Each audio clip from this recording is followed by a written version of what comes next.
Hey, this is John Lee Dumas of EO Fire, and welcome to Master Leadership. Great leaders ask great questions, and this podcast takes you on a journey to master leadership with questions that matter to leaders who matter with your host, Lily Sanabria.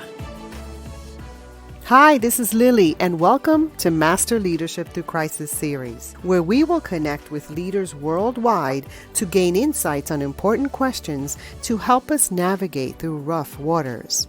If you would like to participate as a guest, or if you have a question that you would like to ask a guest, go to masterleadership.org for more information. Over a long career as a trauma surgeon, Dr. Turner Osler has led hundreds of teams with constantly changing compositions, but always a single goal: getting a patient off the operating table and into the ICU alive. At a level 1 trauma center, the operating room team is rarely the same twice. There's a constantly changing group of surgical residents, medical students, anesthesiologists, circulating nurses, scrub nurses, blood bank technicians, x-ray technicians, the list goes on. But a single person has to control every aspect of the operating room if it is to function smoothly. It can be a stressful environment, with people running and sometimes CPR in progress, and there's little time for team-building exercises. What he's found, however, is that by asking rather than telling, it's possible to be seen as a part of a team rather than a prima donna surgeon. His approach is actually borrowed from Lao Tzu, who said a leader is bad when he or she is feared, not so good when he or she is loved by the people, but best when he or she is hardly noticed, and the people say, "We did this ourselves." At the end of the case, Turner's goals was that everyone in the room felt that they had personally saved a life. On his best days, he succeeded. Dr. Osler is a retired academic trauma surgeon turned research epidemiologist. He is the CEO and founder of QOR360, a company specializing in active seating products for homes, offices, and schools, designed to help alleviate problems caused by sitting. Dr. Osler and his team are passionate to help educate a new generation on active sitting and support an aging population with back pain. As a physician who's suffered from a tyranny of conventional chairs for most of his life, Dr. Osler's quest for a healthier way to sit led him to develop the bed rocker, a new geometric solid, the eccentric bicylinder. This shape is central to QOR360's ergonomic, healthy, and active sitting products. Dr. Osler is an eloquent speaker who wishes to raise awareness of the benefits of active sitting. While he understands that people need to get work done while they sit, he also meets people where they are and improve posture in the process. Welcome, Dr. Turner Osler. How are you? Very well. It's great to be here. Well, we're so happy to have you on our podcast. Are you ready to pour into our listeners? I'm delighted to go at it. Let's go. Fantastic. All right. Turner, can you tell us a bit about your path to leadership and what you're doing now? You know, leadership is something that I tried to avoid from the very beginning. When I was in the Boy Scouts, it was great. We were running around the woods and we were having fun and doing stuff. But it turned out, somebody had to organize food for the camping trip and stuff like that. And for whatever reason, I got tagged with being the patrol leader, and then I got tagged with being the senior patrol leader. I had to go to meetings and this and that and the other thing so that we could all have fun. But there was a whole lot of organizational stuff and where to dig the latrine and all. Early on, you don't want to be in a leadership position because there's a lot of darn work, but you just can't get away from it, So I went to medical school and then I became a surgeon. And you can't help it. When you're in the operating room, suddenly you're in charge of a team of people. And whether you mean to or not, in order to be a good surgeon, you have to learn how to take a room full of people, some of whom you have never really spent any time with before, maybe don't even know, and weld them into a team that can, get a job done. I was a trauma surgeon, so people come in with gunshot wounds or car wrecks, and they might die unless we can get organized and doing well immediately. So over time, you develop techniques to take a room full of people who are possibly even strangers to each other and try and build a team that can function quickly. And, there are techniques to do that. Some people are motivated best by praise, and some by a challenge. You have to quickly size people up to be able to get the best out of them. And so I did that for many years. And then I went on to run a trauma service at the University of New Mexico. And now you have a much bigger team of surgeons and nurses and techs and respiratory techs and OR techs. And, trying to get a big group fused to a big project running a trauma center is the same skill set, but written on a larger canvas. So that's kind of how I learned what I know about it. I didn't learn it on purpose. I learned it because I had to learn it. But I got to test it every single day, which is a great way to learn things. And most recently, I became an emeritus professor here at the University of Vermont, where I do research. And so I have a research team, which is now trying to fuse the talents of medical students and database people and PhD statisticians, and with the idea of coalescing around a project to make sense out of some public health problem or some data set. It's the same skill set, trying to get people all on the same page, working in the same direction. And now, and most lately, I started a startup because nobody else was working on the catastrophic problem of sitting disease. And it's different now because I'm working with a team of people who have skills that I simply don't have and probably never will. When I was working in medicine and in statistics, I knew the material. And so leadership was a matter of just applying what I knew. Now I lead a team of people that is doing web marketing of unusual kind of chair. And this involves SEO and graphic design and website development and, all kinds of things that really I don't know anything about because, frankly, I don't just come from another century. I come from another millennia, right? I come from the 20th century, and here I am in the 21st century, trying to figure out how search engine optimization works. And, luckily, I have a team of 20-somethings who seem to enjoy it, if you can imagine that. So it's a different team with a completely different mission, but the structures and the relationships are all the same. I love listening to your story because you weave a lot of different things. When I think of trauma and I think of surgeons, these are people who are very, very smart, who know what they need to do. And if I'm in trauma, I want to be led by someone who knows what they're doing. But something that's so important in the things that you were saying is that in leadership, like you were already thinking about building a team. That's a different skill set. No, it's a completely different skill set. And some people have it and some people not so much. A story we tell in surgery is that everybody is motivated by different things, some by love, some by praise, some by this, that, or the other thing. But Sir William Halsted, inventor of the surgery residency, discovered that everyone was adequately motivated by terror. And that's how surgery programs were run for the longest time, was just by being ruthlessly firing people and yelling at them. And, I could tell you stories about, just how inhumane and counterproductive the training of surgeons has been in the United States, certainly, and around the world, probably. And I came in for at least some of that when I was training in the bad old days in the 70s and 80s. So, I've seen very bad leadership. And, that's really a spur to do a better job. I've also engaged in very bad leadership myself, because I never really had any formal training. Here's a story, if you are like operating on some kid who's been run over by a car and their liver is in shreds and they're bleeding to death on the operating table, and you discover that you can't make it stop, start crying, the whole room falls apart. And you cannot give any help to anybody. So, you learn quickly that at least in public, you have to project absolute confidence, especially when you don't have it. Right. I love how authentic you are and transparent and just real. I love how when you talked about building a team, you also saw the value of people and you saw their strengths and their challenges, which says a lot about your leadership. And I want to honor that. I don't think I'm remotely special. I think every good leader figures this out. And right. Possibly it took me longer than most, which is why I remember all the steps along the way.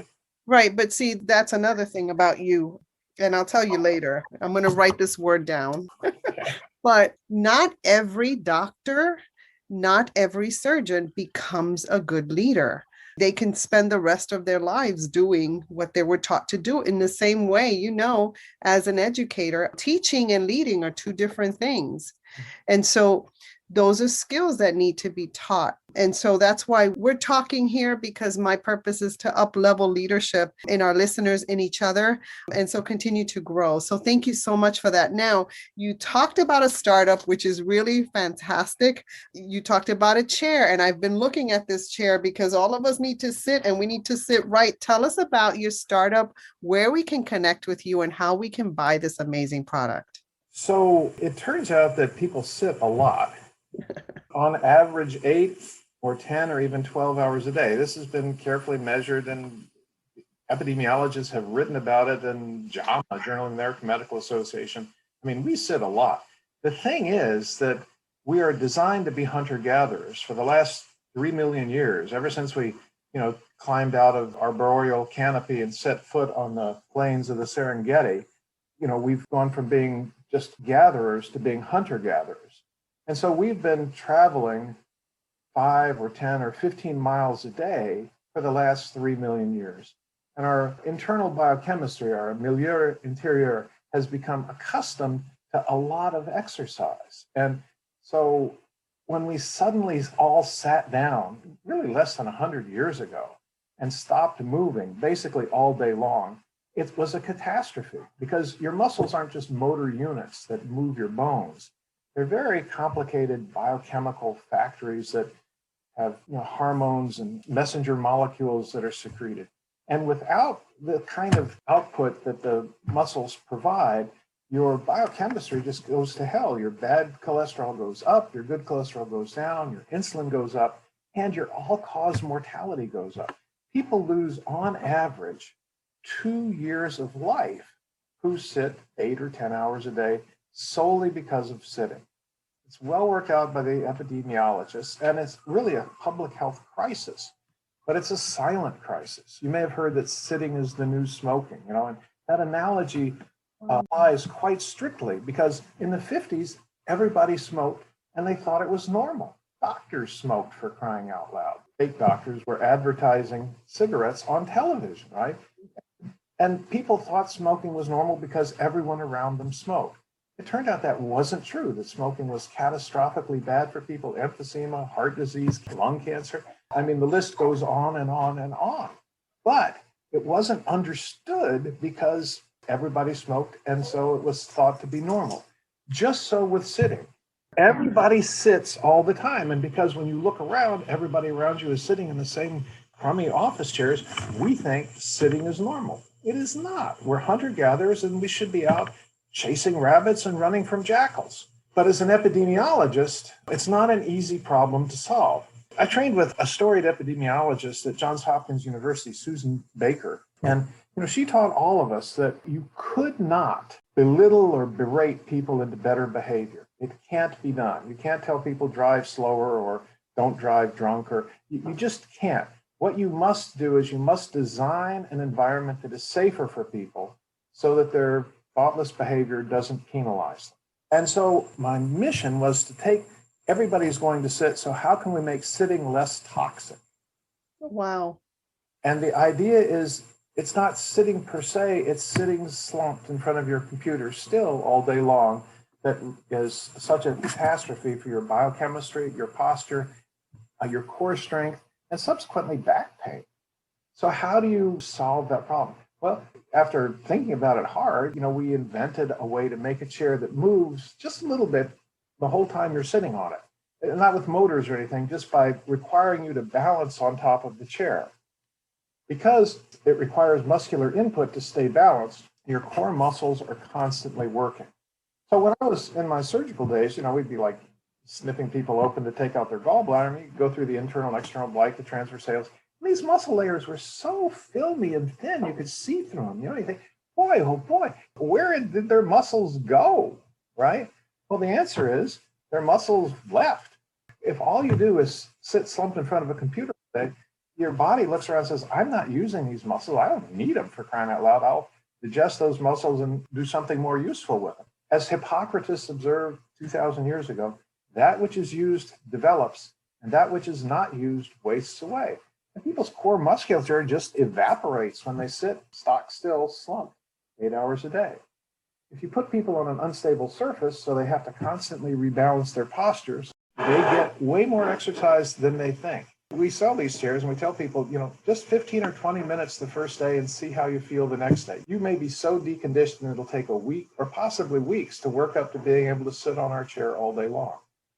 But if you can make that transition, now you're done. Anytime you sit on our chair, you're getting exercise. One of the big problems with exercise that we now know people absolutely require for good health and longevity is that people don't really want to exercise. You tell them to walk up the stairs and to park a long way from the building and go for a jog. That happens for some people, but it doesn't happen for a lot. Because they have to make the decision every day, I'm going for a jog. And it's raining or it's cold or I'm tired or I don't know what, and it doesn't happen. The business of active sitting, all you have to do is make the decision once. I'm going to get rid of my crappy office chair and get myself an active chair. And now every day, the decision has already been made. You're going to get some exercise regardless, because merely sitting on your chair is going to give you some exercise every day. That is fascinating. And I love that you call it active sitting. Are you sitting in one of those chairs? I sit in one of those chairs constantly, but right now I'm talking to you from a hotel room and I'm sitting on one of these crappy office chairs. And I gotta say, I sit down on it and I think, what is wrong with this chair? I can't get it to move, So we've worked out hacks for people who are stuck with, crappy office chairs. Move to the front of the chair, balance on your ischial tuberosities, put your feet flat on the floor. And now you can at least not be caught in the slump that comes with leaning against the back of a chair. I study Tai Chi, and the guy who teaches Tai Chi, famous guy, says, the back of your chair is so you have a place to hang your coat. If you feel like you need to lean against the back of your chair, you should go home and take a nap. So where can we get this chair?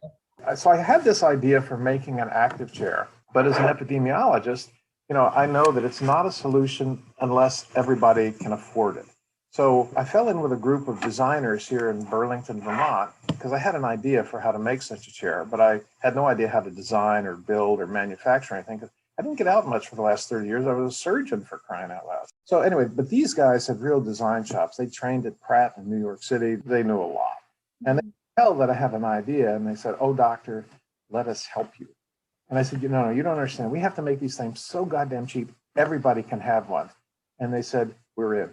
Because they're really about just doing the right thing with design. That's kind of their religion. It's their way of changing the world, really.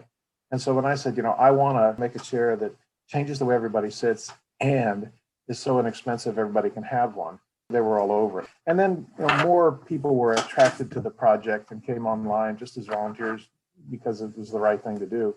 They very quickly settled on the model, we're going to sell these things online because that way there's nobody else taking money out of the chair as it's trying to get to people. And so we can just charge less because we don't have to pay distributors or representatives or share companies or office supply companies, all of whom, want a king's ransom to be distributing your chair. So we sell them online from our website. Everything happens in Vermont. We have a company in Northwest Vermont called Manufacturing Solutions Incorporated that assemble and box our chairs and send them out. So we sell them online. We tell people, just order one. If you like it, great. If you don't like it, send it back. We'll pay postage both ways because, we don't want to stick you with a chair you don't like. But really, it's not a problem because we have a return rate of about 4%. People love these things. So we're happy to send it out and just let people try it. It's all handled through our website. There's software that handles labeling, prints the label, and God knows what. And so really go to our website, look around. We have 2 or 3 different kinds of chairs. It takes less than a minute to put it together, and most people are going to love it. I will add that we have one other chair that we have on our website that we give away. I had the idea that it was going to be hard to get people to change the way they sit because people have their ideas about things. Mm-hmm. As I was trying to get the big chair interested, people like Steelcase and Herman Miller, I got as far as a vice president, and they said, these adults aren't going to be interested in sitting on a chair that moves. And I thought, boy, that's discouraging, because these guys know a lot about chairs and selling chairs. They own the industry. And so I got to thinking, well, then you just need a group of people that aren't so hidebound about what a chair is. People who have more imagination, people who aren't so... I love that. Yes. Like kids. Yes. And so we tried out some of these chairs, and they love them, because kids automatically want to squirm, and you give them a chair that lets them move, and they just love. It's like sanctioned squirming. Nobody will yell at you to sit still on a chair that's supposed to move in the first place, right? Love it. But the problem is, kids don't have any money, and schools can't afford glitter for their preschoolers' art projects, right? So how does that work? And so we thought, okay, fine, it's a design problem, right? So we'll design a chair that's really, really inexpensive. And I'm sort of a closet mathematician, so what would be really inexpensive? How about free? Let's do chairs that are free. Okay. So we cooked up a design that you just make out of plywood. You cut it with a CNC router so you can stamp the pieces out like a cookie cutter out of plywood. The pieces fit together and lock together with a self-locking joint that we invented. And for a rocking mechanism, we use a tennis ball. You put a tennis ball in there, and then the thing rocks in all directions. Hey, leaders, stay tuned for the rest of the interview following this brief message. Gallup CEO Jim Clifford has pointed out that an increasing number of people in the world are miserable, hopeless, suffering, and becoming dangerously unhappy. Something is profoundly wrong, and it must be addressed. Redefining the Top 1% by Dr. Trevor Blattner is a unique step-by-step system for developing authentic leadership by becoming the role model your team deserves. For leaders looking to achieve the top 1% in their influence without sacrificing their character and convictions, redefining the top 1% is the ultimate guide. By providing a powerful set of tools to use immediately, redefining the top 1% focuses on recognizing one's strengths to create a personalized journey towards powerful, real-world leadership. Order now and get your bonuses by visiting drtrevorblattner.com/book. That's drtrevorblattner.com/book. Do you get headaches or don't feel quite right after a glass or two of wine? Well, you're not alone. I recently discovered organic, clean-crafted wines that are a game changer for me.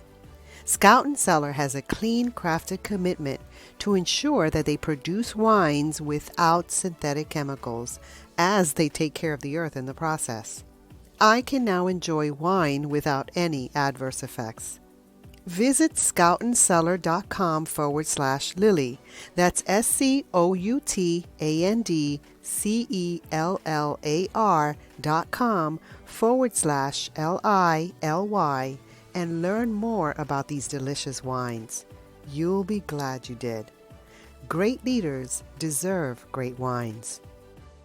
We tried out the first batch of these at a middle school here in Burlington, Vermont, and went back a few weeks later, and the kids had worn holes in the tennis balls. They were so enamored with moving around. So I had to change up the designs. Okay, fine. You can wear out tennis balls. Let's see you wear out these lacrosse balls. And they haven't been able to wear those out. So we set up another website. We call it buttonchairs.org. So it's buttonchairs.org. And the button is because the seat kind of looks like a button, but it's also a double entendre for the middle schoolers' butt on chair. Okay. So I have button chairs, and people have downloaded the file to cut these things out of plywood over 1,000 times. We've got people doing this in New Zealand and Australia and Taiwan and different places in the United States. Another school in Essex, Vermont is getting ready to make 100 of them, because many schools in the United States have CNC routers, so they can just, older kids in shop class can stamp these things out by the hundreds. We're just delighted to have our design propagate through the world. It's very cool because, mailing furniture someplace, you need a box, you need postage, it's a nightmare. But if you just send them the CNC router file, it's an email attachment. You can send it all over the world. Once it gets where it's going, you put this computer code into your CNC router and it just starts making chairs. And nobody charges you tax or duty because you can't tax zeros and ones. It's just a computer file that we send to people. And if you have a CNC router, it just turns into not one chair, but as many chairs as you want. It's a project that I love. Actually, I did a TED talk on button chairs, a TEDx talk in Stowe, Vermont about a year ago. I kind of just tell the story of how we came to the idea of giving away a design so kids could have chairs that move. I love your heart because one of the things that I see in you is that you, as a surgeon, as a doctor, you saw a problem in people and you didn't have to be someone who creates a chair. You could have just had a lot of patience and been okay with that. But you saw a problem, it bothered you, and you wanted to prevent it. And so you went so far as to design and create a company, which I love. You also see the value of people and you want to help. Your generosity is amazing. You also see that you want to make it affordable to people. And that's what leadership to me is: someone who sees a problem, someone who sees that there's a need and doesn't just wish that someone else will fix it. You went ahead and moved forward and started to make the moves. Wait, hold on. Another thing is that you don't let obstacles stop you. You keep plowing ahead. And you are the king of suspense, because I still am waiting for the website so I can purchase mine.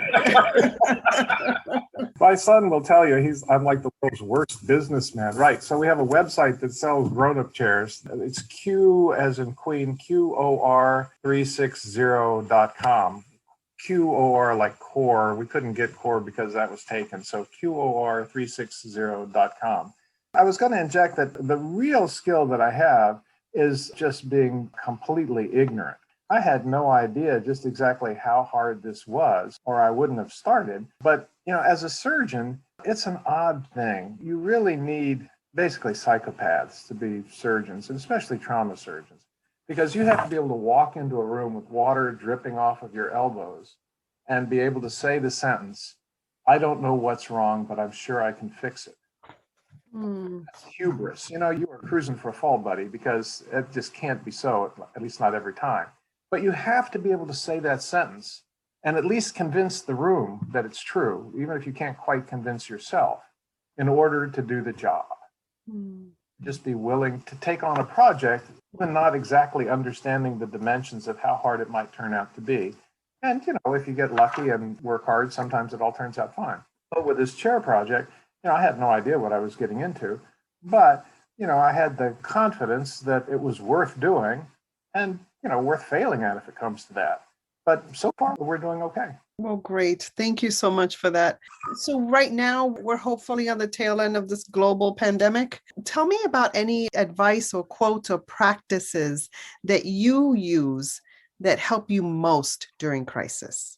Well, about the pandemic, I've written about a half a dozen editorials about how to respond to the pandemic, and ventilators and masks and vaccines and this and that have been published mostly in Vermont newspaper VT Digger. I'm really engaged in the COVID project. Also, our research group here at the University of Vermont has published several papers on social capital, how places where people are more inclined to be networked and take care of each other have really had a much less awful experience with COVID. It turns out to be part of the problem America has experienced with COVID is just there isn't enough social cohesion in some places to allow people to protect one another. So I thought a lot about COVID and the catastrophe that's caused. And that's sort of a segue, I guess, to say that, one of my mantras is, if there's a problem, the first thing is to understand it. So I and my team of researchers here at the University of Vermont spent quite a lot of time, diving into the data on COVID-19 and trying to understand why it was that some places had really much higher rates of transmission than others. And, if we can understand why that's happening, we can perhaps help insulate or protect ourselves from the next pandemic. And interestingly, one of the most potent predictors of whether a county is going to do well with this current pandemic is the level of education. It seems as though education serves to protect a population from the horrors of a pandemic. Now, it's very hard to tease out why that is. It might just be that people who are more broadly educated in science are more tractable when it comes to taking standard public health measures. I don't know exactly. I'm an emeritus professor. I've been a professor for most of my life in the Department of Surgery. Also taught mathematics and statistics along the way. And, those of us in the game believe that education in and of itself is a noble calling and perhaps the most important thing a person can do. But it turns out that it has real life consequences beyond just helping people think more clearly about the Renaissance or, understand how planets move around the sun. It has the real world consequences of whether people die in a pandemic, because the better educated the population is, the less likely they are to contract COVID and die. So when you're teaching more than you think you're teaching. Oh, yes, I absolutely agree. When I think of education and leadership, I believe that leadership needs to be taught in schools as well, because a lot of that is social emotional skills, which we don't really teach as much as I wish we would. So as a lifelong learner, what are you learning right now? I'm learning how much smarter these 20-somethings are than I am. Aren't they? It's astonishing. And I feel just so grateful that they'll put up with having somebody from the last millennia around, because I really am a heavy lift as they're trying to explain SEO to me and the difference between Twitter and Facebook, because all of that stuff is of not much interest to me. I still read books. But they're extremely patient at trying to help bring me up to speed without embarrassing me. Love that. And so when you think of leadership, Turner, when you think of leadership today, what most concerns you and what are you most hopeful about? I'm most concerned that people in positions of leadership don't seem to be very interested in being leaders. That to me is deeply puzzling.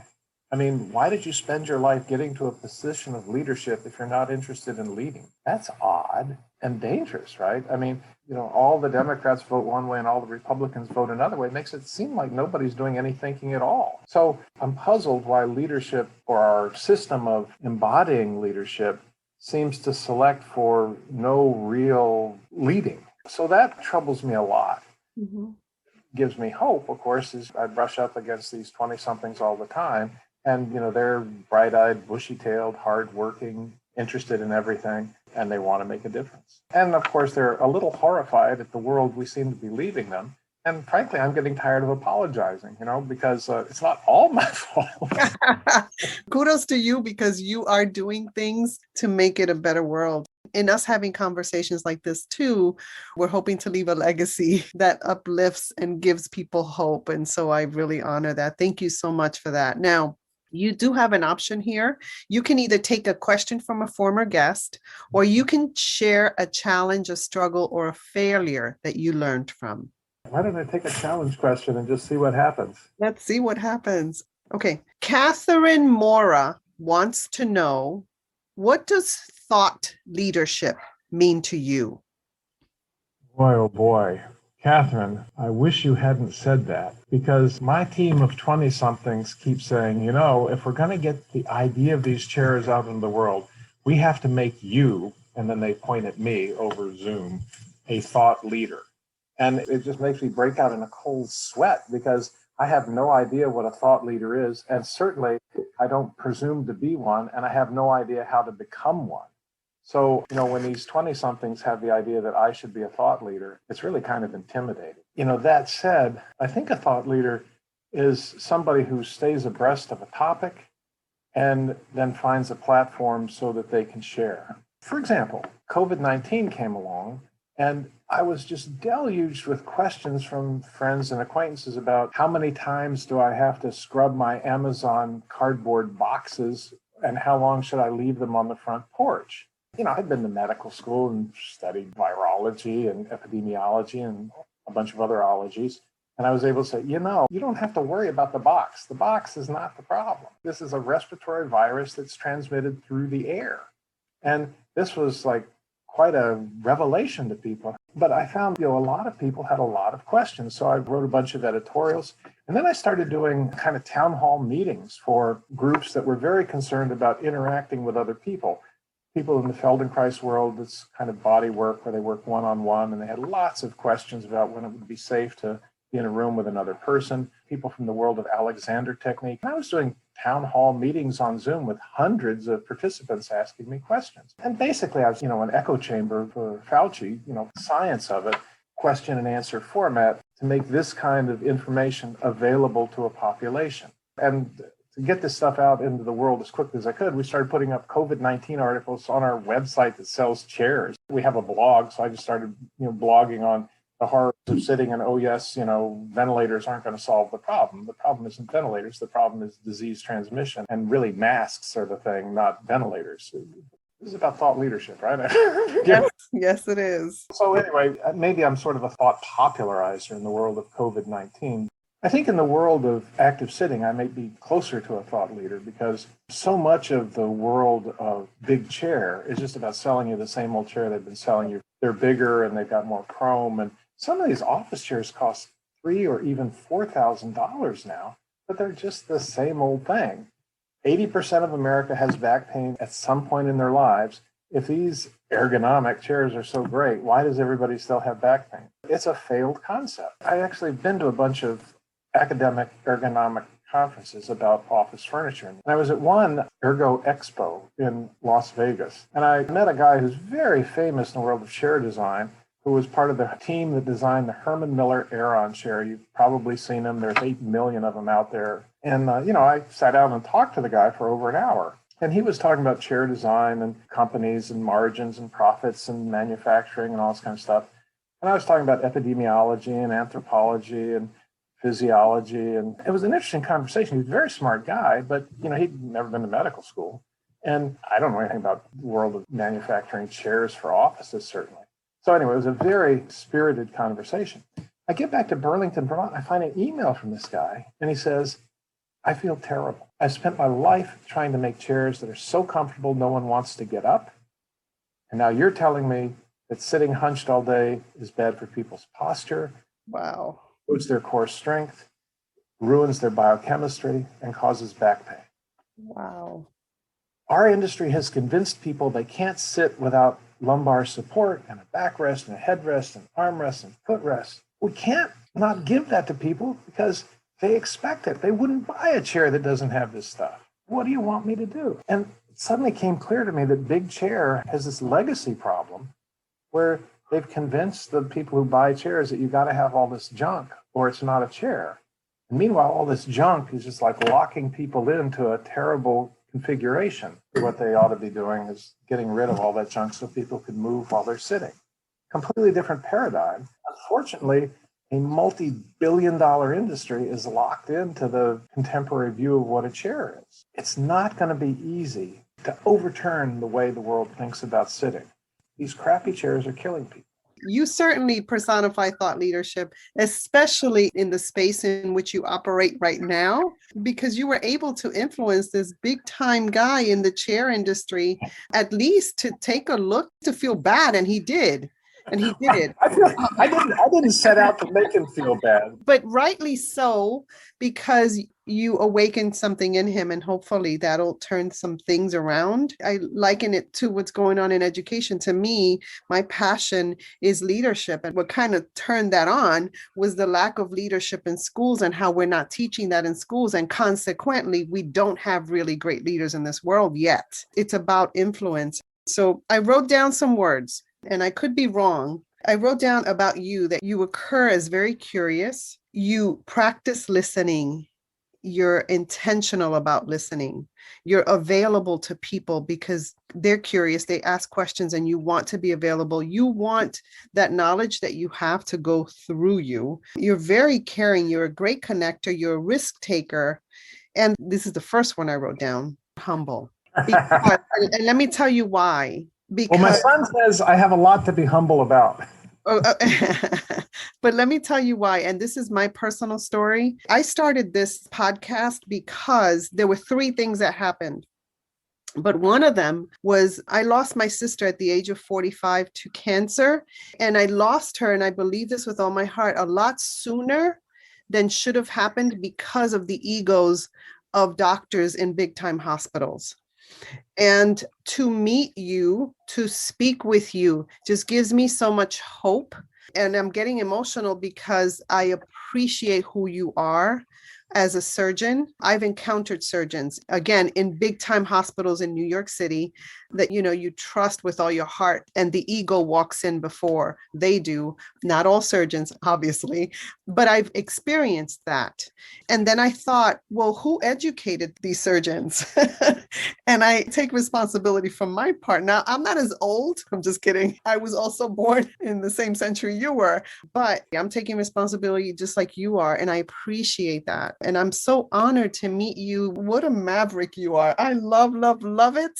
I also love that the 20-something-year-olds are looking to you, and you are also humble enough to learn from them.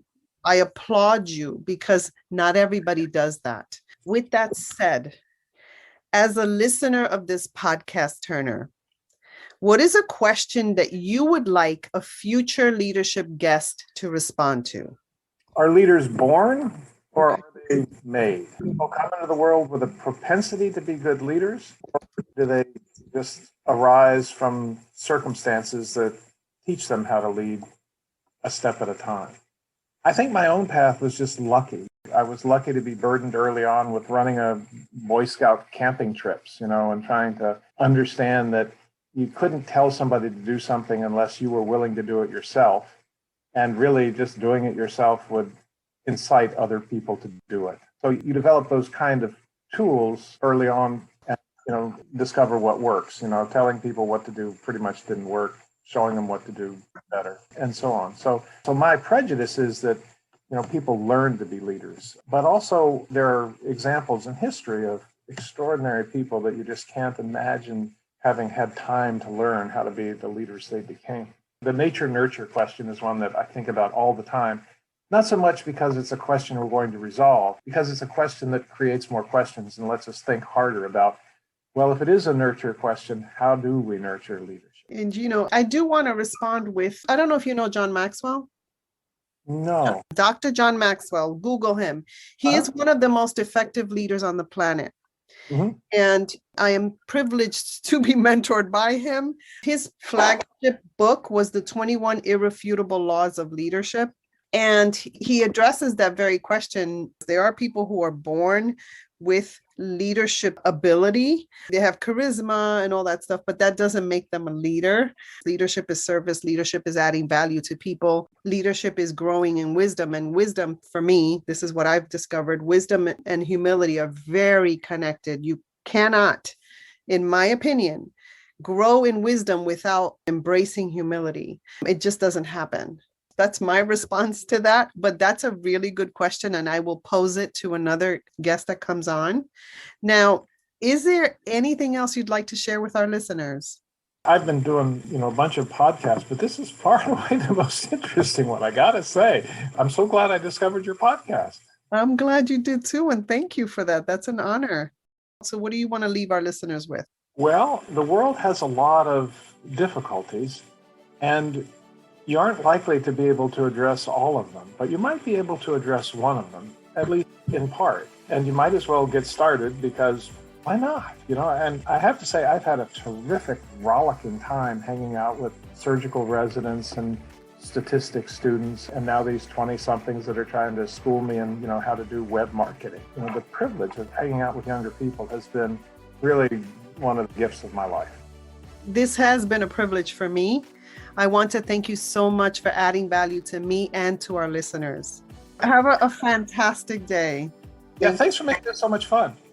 In closing, here's a quick message. Coaching is the art of influence that underpins leadership in the 21st century. It is the very thing that can get you from being stuck to being extraordinary. So go to masterleadership.org and sign up to get a free coaching session. Until next time, continue to ignite that leader in you.